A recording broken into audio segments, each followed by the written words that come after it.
오늘은 시편 126편 하나님 말씀을 가지고 말씀을 전하도록 하겠습니다. 오늘의 말씀의 제목은 하나님 은혜로 나라를 재건하자 라고 제목을 정했습니다.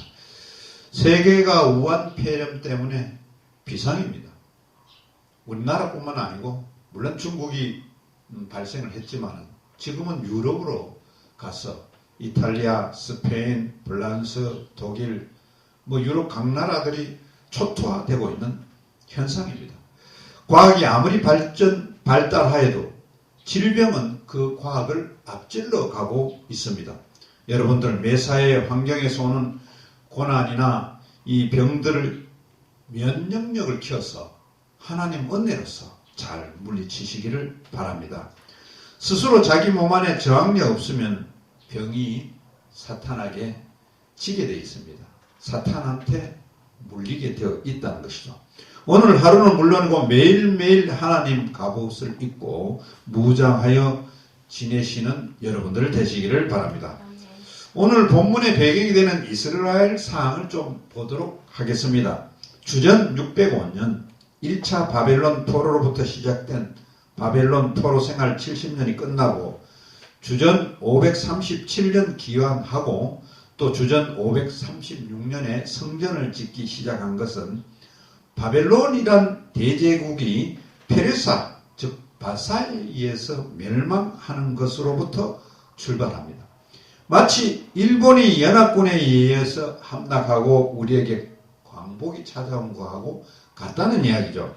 오늘 시편 126편 시인은 70년 포로생활을 마치고 귀환하면서 기쁨을 나타낸 그런 내용입니다. 1절에서 3절의 내용이 바로 그 내용입니다. 여호와께서 시온의 포로를 돌려보내실 때 우리는 꿈꾸는 것 같았도다. 그때 우리의 입에는 웃음이 가득하고 우리의 혀에는 찬양이 찼었도다. 그때 문나라 가운데서 말하기를 여호와께서 그들을 위하여 큰 일을 행하셨도다 하였도다. 여호와께서 우리를 위하여 큰 일을 행하였으니 우리는 기쁘도다. 이 말씀이 마치 우리가 1945년에 일제로부터 광복을 맞는 그런 우리나라 같은 느낌이 들어요. 그때 우리 기독교인들 모습 같지 않느냐.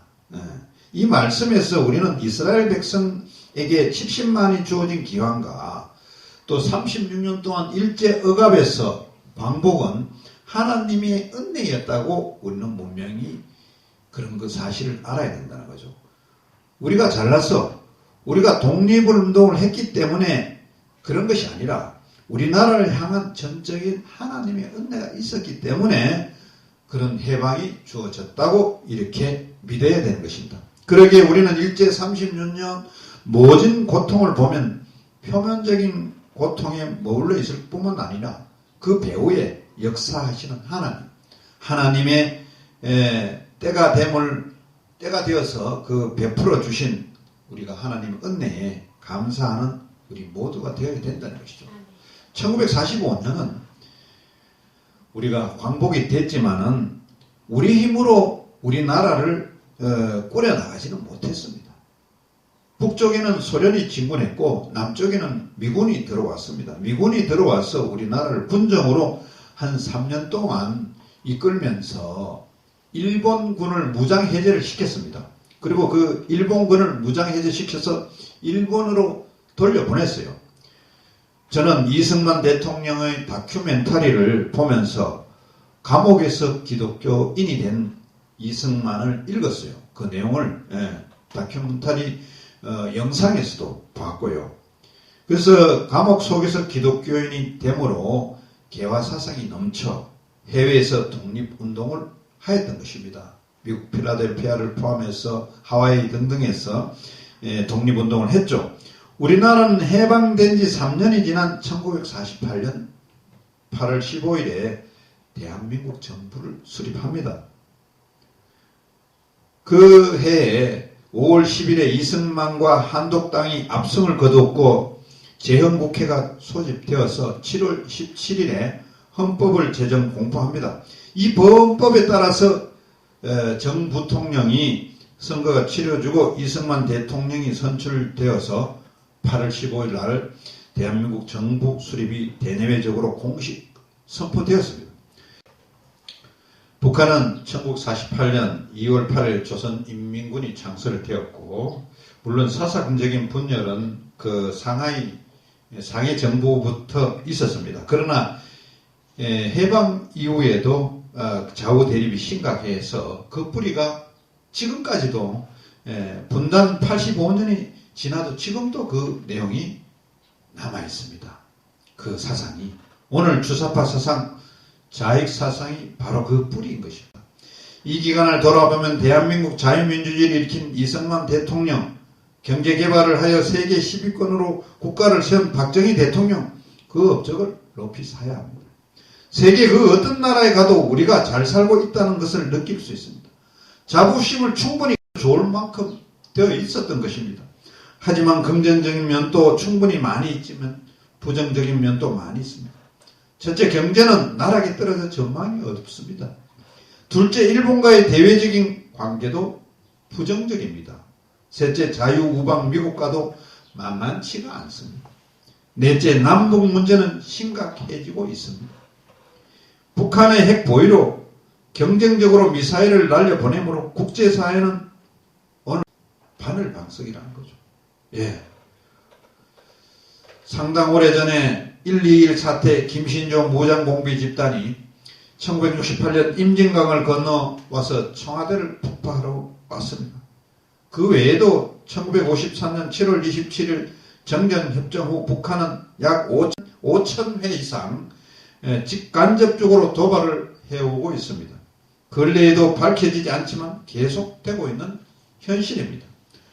더더욱 군대는 남북 대치를 완화하고 비무장 지대 내 장애물을 제거하고 무장해제를 시도함으로써 안보의 심각성을 나타내고 있고, 군부대 안에 자체 군인들도 그렇게 느끼고 있는 것입니다. 이런 나라 안팎의 상황에서 우리에게 필요한 것이 무엇입니까? 우리에게 필요한 것은 오늘 설교 제목처럼 하나님의 은혜입니다. 하나님의 은혜가 아니면 우리는 희망을 찾기 쉽지 않는 나라입니다. 그렇기에 하나님을 믿는 우리들이 더 간절하게 하나님께 이 나라에 은혜를 베풀어 달라고 기도하고 매달려야 합니다. 오늘 본문에도 보세요. 70년 만에 바벨론 포로에서 해방된 이스라엘이 한 것은 자신의 삶에서 최선을 다했으니 하나님께 은혜를 베풀어 달라고 사모하고 있습니다. 메시지 역 4절에서 6절까지 제가 읽어드리면, 하나님 다시금 그렇게 해 주소서. 가뭄에 찌든 우리 삶의 단비를 내려 주소서. 절망 가운데 곡식을 심는 이들 환호성을 울리며 추수하게 하소서. 무거운 마음의 짐을 지고 떠났던 이들 하나람 복을 안고 웃으며 돌아오게 하소서. 그렇습니다. 어려운 혈신 속에서 우리가 국민으로서 해야 할 일을 최선을 다해야 합니다. 국민 모두가 아니라는 의식을 버리고 내 한 사람이 국가에 얼마나 중요한지를 알아야 합니다. 그런 내가 중요하다는 것을 알고 4월 15일 투표도 그렇게 해야 되는 것입니다. 김구 선생의 자서는 백범 일지에서 보면 김구 선생이 얼마나 대단한 분인가 다시 한번 생각합니다. 나라를 위해 감옥을 자기 집처럼 드나들었습니다. 백범 일지를 통해 깨달은 것 중 하나는 김구 선생의 호가 백범인 것입니다. 백범은 흰 호랑이라고 이렇게 생각하지만 사실은 그게 아닙니다. 백범 선생은 감옥을 자기 집처럼 드나들다 보니까 하등사회, 백정사회, 이런 어렵게 사는 사람들이나 또 애국심을 자기 정도 가져야 되는 사람이라야 독립국민이 된다는 그런 의미에서 백범, 아주 천박한 그런 사람을 의미하면서 감옥생활하면서 부역도 하고 마당도 쓸고 유리창을 닦고 이렇게 하나님께 기도했다는 것입니다. 이 백범은 뭐라고 기도했냐면, 우리도 어느 때 독립정부를 건설하거든 나는 그의 집에 뜰도 쓸고 유리창도 닦는 일을 해보고 죽게 해주십시오. 지금 우리에게 필요한 정신이 김구 선생이 가진 그런 생각입니다. 이런 생각으로 무장하고 내게 주어진 일을 최선을 다한다면 무엇이 문제가 되겠습니까? 예. 그리고 한 가지 더 우리가 해야 할 일은 우리에게 하나님의 은혜가 멈추지 않도록 은혜를 사모하고 은혜를 간구하는 일입니다. 하나님의 은혜가 없으면 우리나라는 언제 어떻게 될지 모릅니다. 언제 망할지 모릅니다. 하나님이 손으로 우리나라를 지켜주셨기 때문입니다. 그러니 우리 모두 주님의 은혜가 이 땅에 임하도록 사모해야 되는 것입니다. 지금 어려운 시국도 지금 힘들어하는 이런 상황도 하나님의 은혜 속에서 풀어가야 됩니다. 신앙생활로서 우리가 풀어가야 됩니다.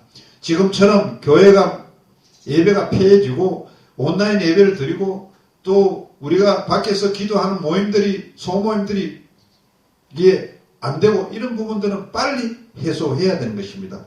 물론 코로나19 바이러스 때문에 진행을 못하고 있지만은 어느 정도 우리가 완화되면은 다시 예배에 복귀해야 되는 것입니다. 우리는 지금 4월 15일 국회의원 선거도 있습니다. 이 선거의 투표도 정말 잘해야 됩니다. 이제 우리의 한 목소리를 내야 합니다. 우리가 15만 명당 한 명의 국회의원이 배정된다고 우리가 보고 있습니다. 국회의원이 뭐 거의 300명으로 보고 있는데 우리 인구가 한 5천만 명 되니까 그러니까 우리는 이런 국회의원들을 잘 뽑지 않으면 이 나라가 잘못하면 배가 산으로 가게 되어 있습니다. 지금 또 난국 속에 있는 나라입니다. 이 난국 속에 있는 나라를 구해야 됩니다. 그러기 위해서는 우리는 기도를 해야 됩니다. 자유민주주의를 위해서 기도를 해야 됩니다. 첫째는 우리들 교회와 한국 교회를 위해서 뭉치게 해달라고 해야 되는 것입니다. 둘째는 나라와 정치자들과 정치하는 사람들과 백성을 위하여 기도해야 합니다. 나라를 살리는 지도자를 뽑아야 합니다. 탐심에 젖어 사상에 물든 엉터리 지도자를 배척해야 합니다. 주사파를 몽졸이 바닷가에 물에 수장시켜야 되는 것입니다. 셋째는 북한의 동포들을 구원하고 한반도 통일에 기독교 사상을 근간으로 나라 세우기에 우리 모두 기도해야 합니다. 이제 설교를 마감하겠습니다. 하나님 은혜가 넘쳐 대한민국을 주셨습니다. 이제 이 땅에 다시 자유민주주의를 정립하고 제2의 건국을 목표 삼아 하나님 은혜로 통치하도록 우리 모두 힘을 합쳐야 합니다. 바벨론 포로에서 돌아와서 재건의 힘을 기울인 것처럼 우리 모두 대동단결하여 굳건한 하나님 나라 조국 대한민국을 위해 저와 여러분들 모두 기도하고 함께 일어섭시다. 기도드리겠습니다.